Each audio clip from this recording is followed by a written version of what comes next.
नमस्कार, प्रणाम, जय श्री राम, हर हर महादेव। सबसे आज वीडियो नई टॉपिक लेके means something new will make this video on Jio politics.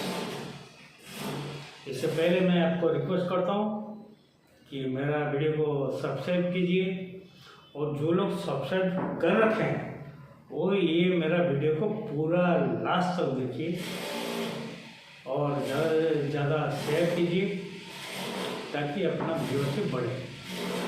746 is my subscriber list, इसको जल्दी से जल्दी 1000 तक पहुँचाए, मेरा जो अगले टारगेट है। और ये सब आपकी सहयोग के बिना नहीं हो सकता। और इसके बाद भी ये बोलता हूँ, मेरा जो चैनल है इस चैनल को अभी तक मैंने किसी से भी एक पैसा नहीं लेके अभी तक मैं चलाया है। आप देखें हैं बहुत सारे चैनल देखे होंगे, पॉलिटिकल चैनल देखे होंगे, सब लोग को बहुत सारी जगह से फंडिंग मिलती है, लेकिन मैं अपनी वीडियो चैनल में एक पैसे का फंडिंग ना तो लिया है ना तो नहीं लूँगा, ना तो लूँगा। हाँ, कोई पब्लिक फंडिंग आता है ये मेरे लिए अच्छा होगा ताकि मेरा वीडियो का क्वालिटी, साउंड, मेरा स्टूडियो इसको मैं अच्छे से इम्प्रूव कर सकूँ। चलिए वीडियो शुरू करते हैं। आज का वीडियो जियो पॉलिटिक्स के ऊपर करेंगे। ये जो ईरान का साथ इजराइल और अमेरिका का वार है, मैं अभी का सिचुएशन बता रहा हूँ। 75 डेज हो गया है। उसके बाद मैं थोड़ा ब्रीफ में जाऊँगा, पीछे जाऊँगा, उसके बाद मैं फिर बीच में आऊँगा। अभी क्या सिचुएशन है, ये 75 डेज का वार चल रहा है। मतलब वार तो नहीं चल रहा है, लेकिन वार जो है सीज फायर हो गया और 9 अप्रैल से अभी तक कोई छोटा मोटा चुटकू होता रहता है, लेकिन अभी तक कोई मेजर फायरिंग ये तक कुछ हुआ नहीं। 28 फरवरी को युद्ध चालू हुआ, कोई कारण नहीं था।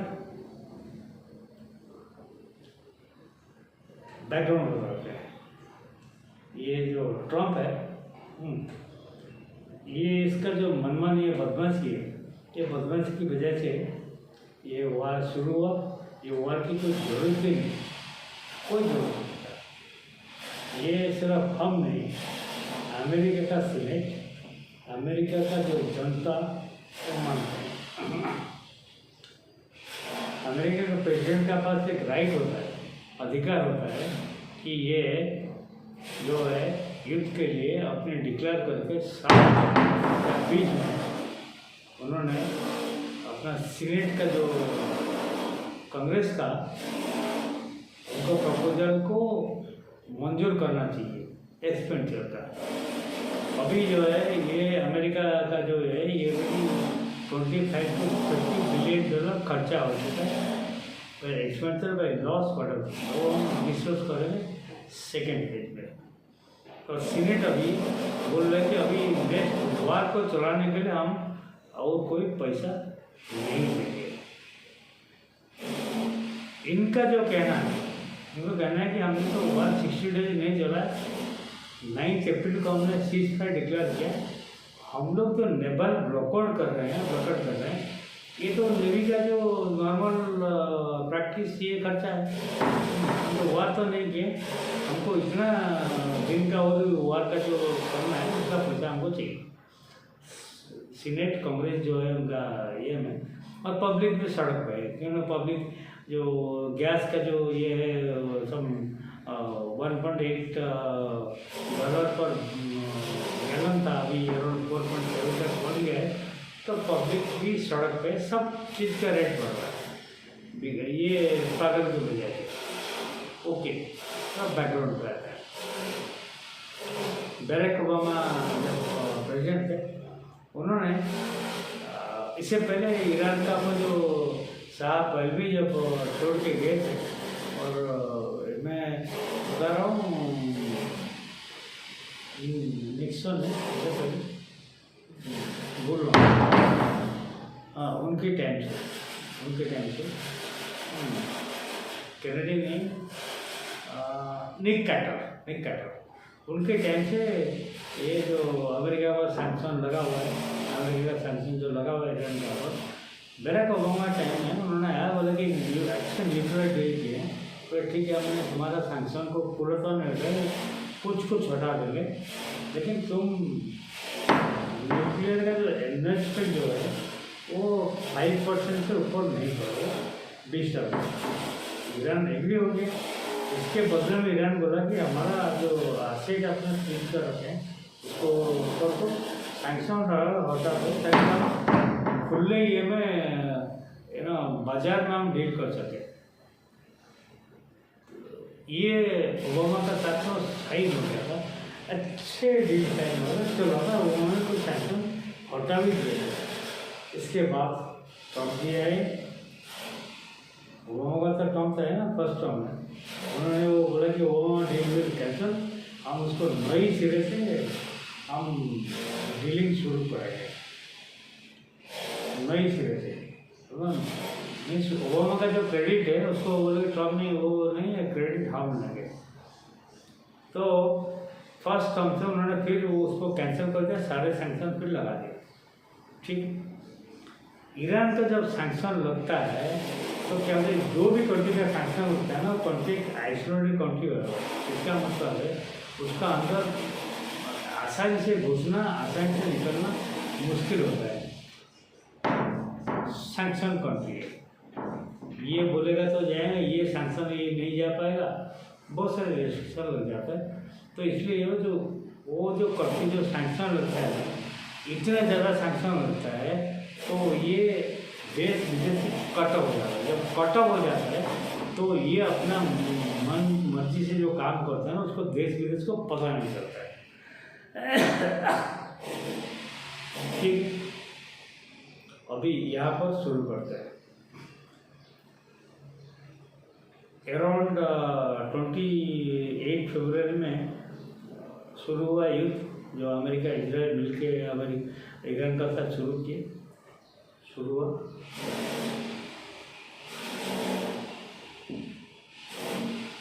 9 अप्रैल को सीजफायर हुआ।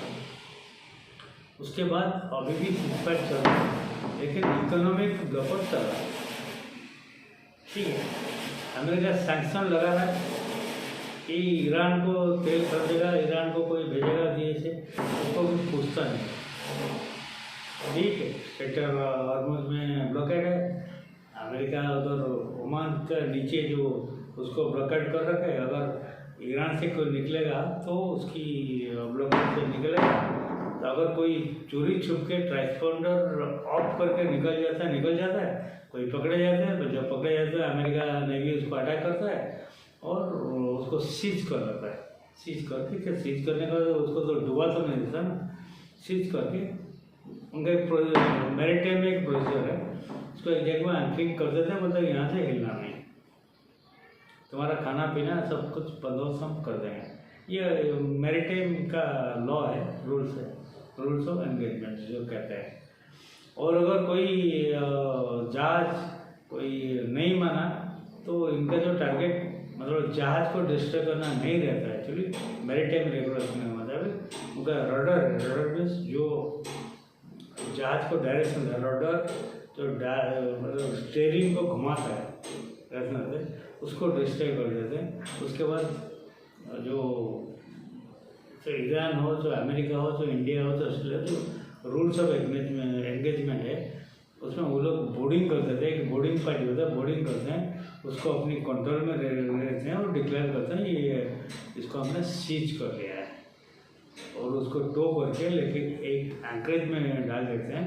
तो यहाँ पर रहना, तुम्हारा जो क्रू लोग जो है खाना पीना ये सब हम दे देंगे, लेकिन हमारा मतलब जब रडार डैमेज हो गया तो रडार नहीं, रडर कहते हैं, रडर मीन्स जो डायरेक्शन करता है, रडार तो जो ये करता है। खराब है। तो इसमें क्या होता है ना, जनरली मैरीटाइम कन्वर्सेशन जो है, कम्युनिकेशन जो है, इसमें कोई सी फेयर जो उनको कोई डेंजर नहीं होता है। ये देश देश की लड़ाई है, जो जानते हैं कि हम इनोसेंट पब्लिक का पर नहीं जाएंगे। तो इस बीच में तो अमेरिका और ये ईरान अभी ठान चुके हैं, ये ठान चुके हैं कि ईरान को पता चल गया अमेरिका का जो प्रोग्राम था, अमेरिका का जो सोच था, ये ईरान में काम नहीं किया। कि ईरान में एक डिफरेंट सिस्टम है, जैसे कि वो सैंक्शन का अंडर था, ये सिस्टम किसी को पता नहीं था। तो 3 टायर सिस्टम था, बोलते मोज़ेक सिस्टम कहते हैं, मोज़ेक सिस्टम कहते हैं। अमेरिका का प्लान था कि हम ईरान को न्यूक्लियर टॉक में एंगेज रखेंगे। जैसे अटैक से पहले जेनेवा में ओमान मेडिटेट करता था और उसके बाद वो एंगेज करते थे। ये चिट्ठी दिया, वो चिट्ठी को अभी जो पाकिस्तान कर रहा है, ये चिट्ठी दिया, वो चिट्ठी को वहाँ पर पहुँचा दिया। उन्होंने बोला कि नहीं, ये क्लॉज काटो, ये काटो। ये क्या डिस्कशन हुआ था इसके बाद में इसके बारे में बाद में हुआ। अभी मतलब घटना क्या हुआ, तो ये जब टाइम मिला तो अमेरिका क्या किया कि अमेरिका का प्लान था रिजिम चेंज करना है।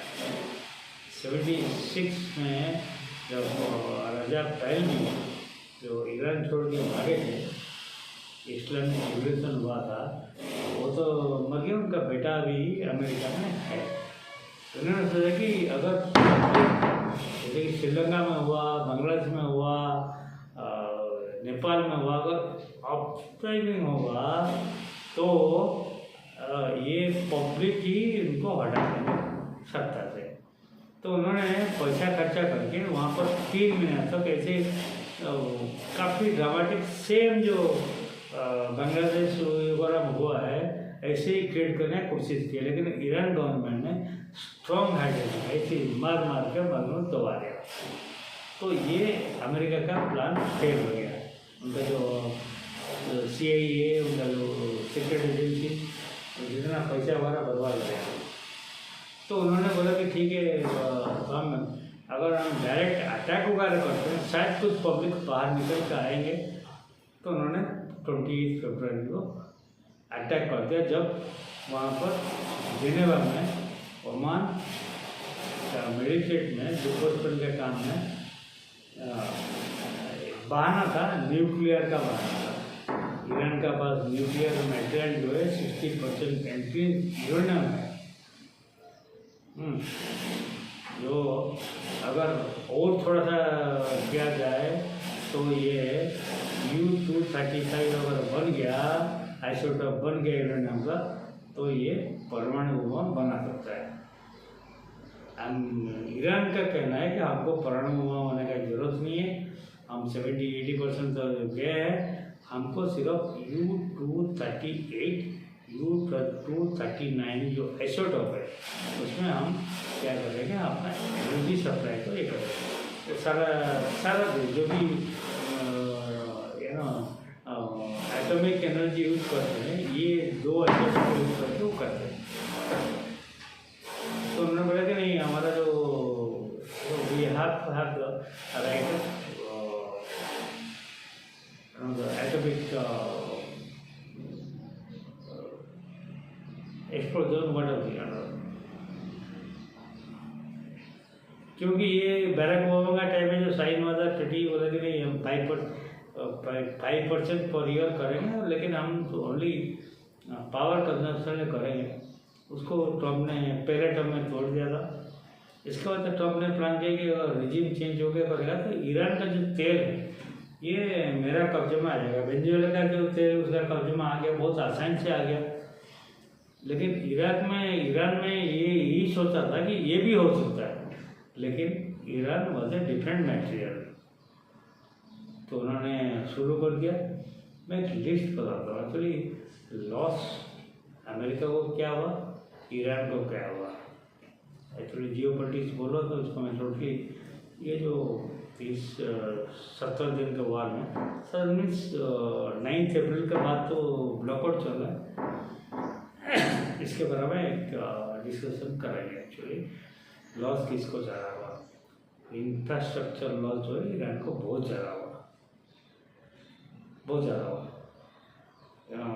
बमिंग एंड ये इनका जो मैन जो हीरो ने छुपा के रखा हुआ है इस स्थान पर समथिंग ये, और नेटन्सी जो है उसका ऊपर उन्होंने कोशिश किया बमिंग करके। तो इन्होंने बोला, अमेरिका बोला कि हमने ईरानियन एयरफोर्स और ईरानियन नेवी को प्रोटेक्ट डैमेज कर दिया और इनका एयर डिफेंस सिस्टम को डैमेज कर दिया।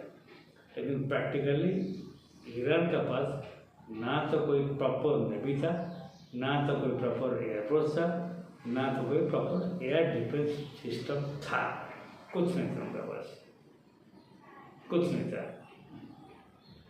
इनका पास जो अमेरिका बहादुरी ले रहा है, इनके पास क्या क्या था, इनका पास ईरान का पास क्या था, कुछ पुराने 2-4 सबमरीन थे तो अमेरिका ने क्या किया मैं बताऊँगा। ये उनके पास जो पुराना समय 60-70 के जो फोक्सट्रॉट क्लास और किलो क्लास जो सबमरीन थे पुराना, जो हर 24 घंटे में उनको ऊपर आने का, स्ट्रोटिंग के लिए एयर लेने का, फिर जाने का, और उनका टाइपेड ट्यूब में फोक्सट्रॉट क्लास में सिर्फ एक टाइपेड रहता था जिसको लॉन्च करने के लिए। उसके बाद फिर 24 घंटे लगता था दूसरा टाइपेड ट्यूब में टाइपेड भर्ती करने के लिए। और जो किलो क्लास में 2 था। हमारा इंडियन नेवी का पास भी यही था 60-70 में, मैं देखा हुआ, I have observe those things. ठीक है, उनको 2-4 सबमरीन कुछ गिरा दिए और नेवी के पास, तो ईरान का नेवी के पास ऐसे कोई बहुत बड़ा जैसे अपना पास एयरक्राफ्ट कैरियर है, डेस्ट्रॉयर है, ये है वो है, अमेरिका सबका पास है, चाइना का पास है, फ्रांस का पास है, ऐसा उनका पास कुछ नहीं है। एक 2-4 फ्रिगेट थे, एक फ्रिगेट को तो अपने जो ऑनलाइन फ्रिगेट जो अटैक करने के लिए भी उनके पास कोई नहीं था, वो एक एक्सरसाइज के लिए ऐसे ही नहीं उसको डुबा दिया। तो और 2-4 छोटे मोटे कुछ ये करके बोलते हमने तो ईरान नेवी को डिस्ट्रॉय कर दिया पूरा। और एयरफोर्स नाम का, एयर डिफेंस का नाम तो ऐसे कुछ ईरान का पास था ही नहीं एक्चुअली। ये पुराना जो हंटर को 2-4 एयरक्राफ्ट थे, वैसे कुछ था नहीं। ईरान ने अपनी जो मिलिट्री स्ट्रेटजी, ये नेवी और ये जो एयरफोर्स को छोड़कर उन्होंने स्ट्रेटजी चेंज किया कि हम मिसाइल, ड्रोन्स इसका पर हम ये कर रहे हैं। अभी क्या है कि अमेरिका फंसा हुआ है। Iran has got nothing to lose. Iran has proved the world that they have defeated America. America को दम नहीं है कि ईरान में अपना मिलिट्री लैंड करके उसको कैप्चर कर नहीं सकता किसी भी हालत में। अमेरिका देखा है क्या हुआ है। तो अभी अमेरिका ब्लॉकआउट सैंक्शन लगा हुआ है। अमेरिका का लॉस का क्या है, जो अभी अमेरिका को ट्रम्प को मतलब तकलीफ हो रहा है, ये जो उनका पब्लिक का साथ में उनका पब्लिक का और उनका जो सीनेट का है में क्या जवाब देगा, क्या जवाब रहेगा। $30 बिलियन खर्चा किया और इतना हमारा लॉस हुआ। हमको मिला क्या? ठीक है, अमेरिका बड़ा पावर है, ईरान का इंफ्रास्ट्रक्चर इतना डैमेज हुआ है कि उसको 20 साल लगेगा तैयार करने के लिए। ठीक, लेकिन ईरान का जो टॉप क्लास इंफ्रास्ट्रक्चर डेवलप हो, जो डिस्टर्ब हुआ, लेकिन उनका अंडरग्राउंड जो इंफ्रास्ट्रक्चर वो अभी भी इंटैक्ट है।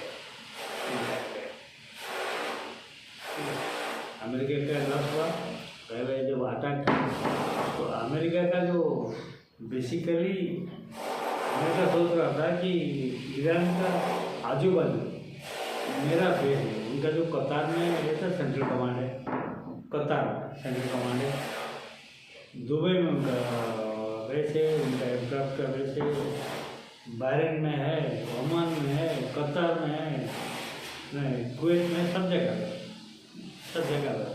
तो हमने वहाँ से उड़ के ये ईरान को ऐसे कर देंगे कि ईरान डूबने में डूब जाएगा।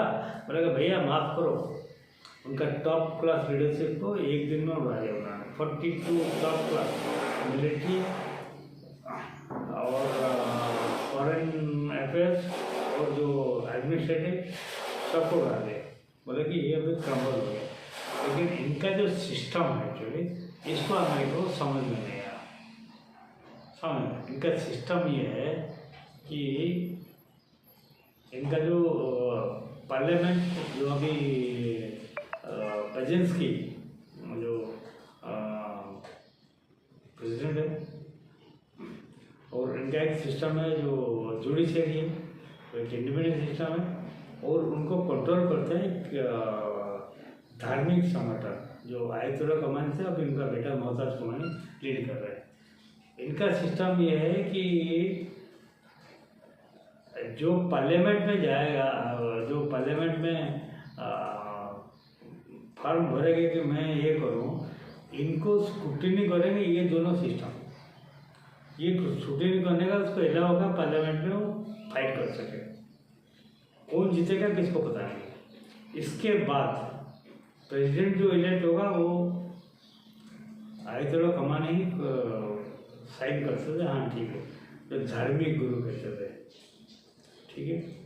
अच्छा, इनका जो सिस्टम ये है कि जो सिक्योरिटी, उनका जो सिक्योरिटी कमेटी का ये है, हाँ, ये जो भी करेंगे पास करेंगे उसको, जो जब तक धर्म गुरु आयतुल्ला खमेनी साइन नहीं करेंगे वो अलाउ नहीं है।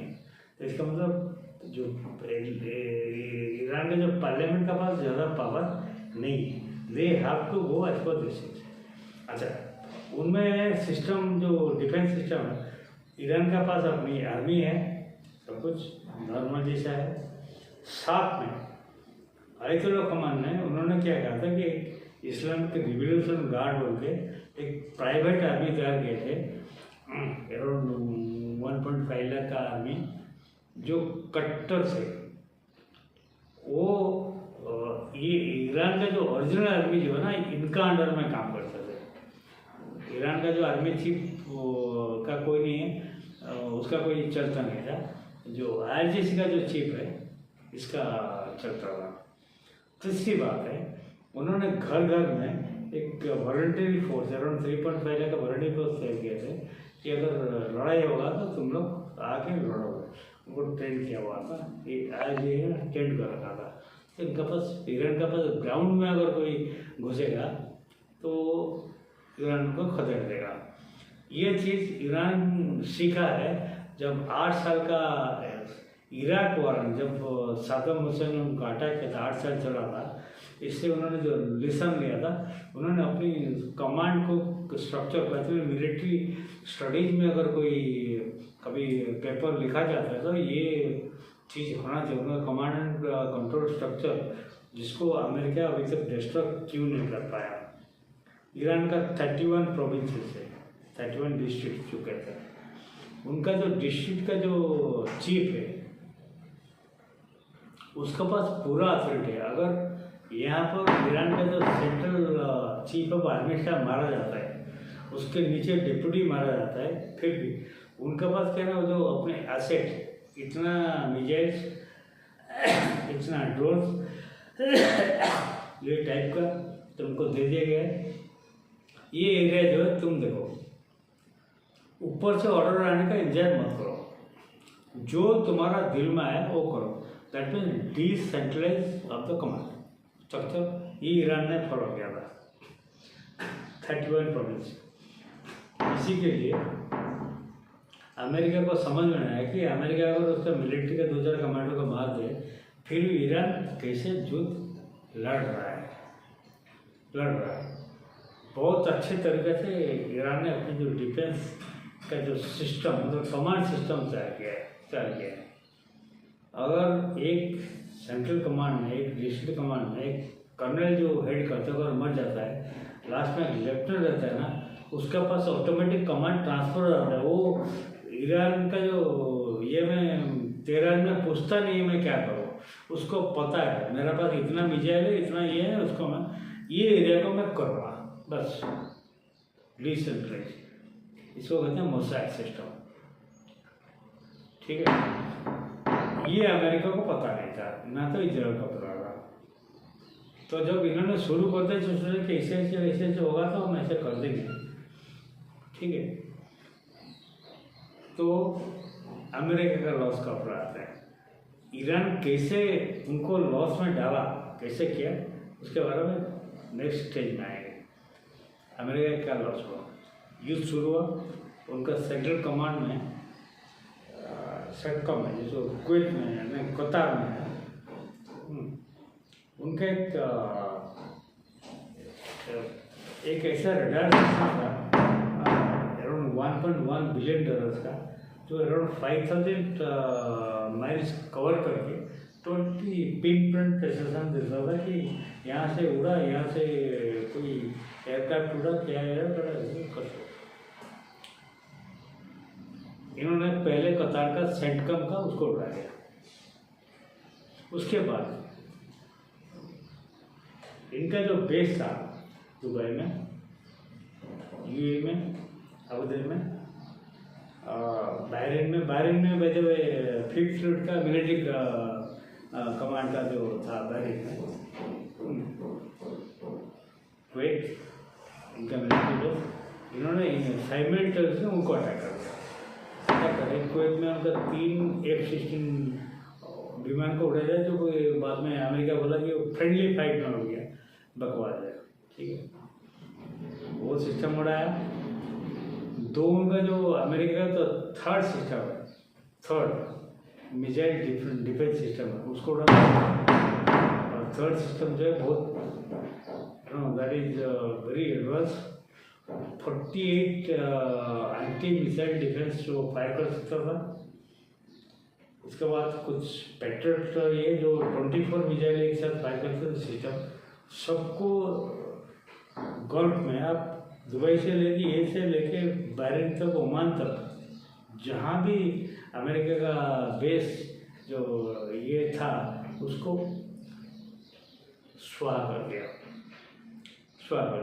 फिर बाद में अमेरिका को और 2 थर्ड डिफेंस सिस्टम जो है साउथ कोरिया में लगा था, उसको सीख करना पड़ा, काफ़ी चीज़ सीख रहा है। लेकिन मतलब इनिशियली में अमेरिका का बाजा बन गई थी।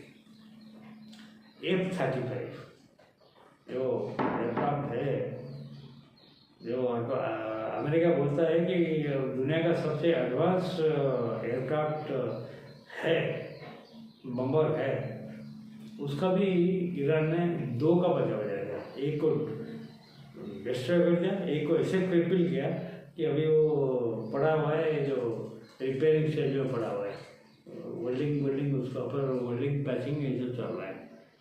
और अमेरिका F-35 का क्या हालत इंडिया में हुआ था, जो केरला में अपना जो तिरुवनंतपुरम का अपना जो नेवल बेस में जो लैंड करके 1.5 महीना रहा, उसके बाद पुर्जा में गया, ये सब लोग को पता।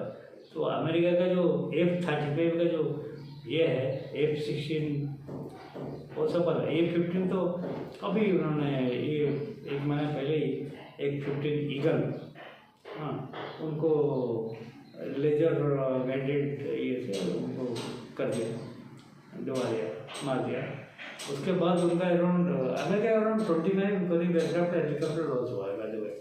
एक सप्लाई जो फ्यूलिंग एयरक्राफ्ट CU-130, एक 810 कोई समुद्र में गिर गया हो, तो बोलेगा समुद्र में इंजन फेलियर से गिर गया हो, लेकिन प्रैक्टिकली जब मिसाइल में ड्रोन में हुआ है।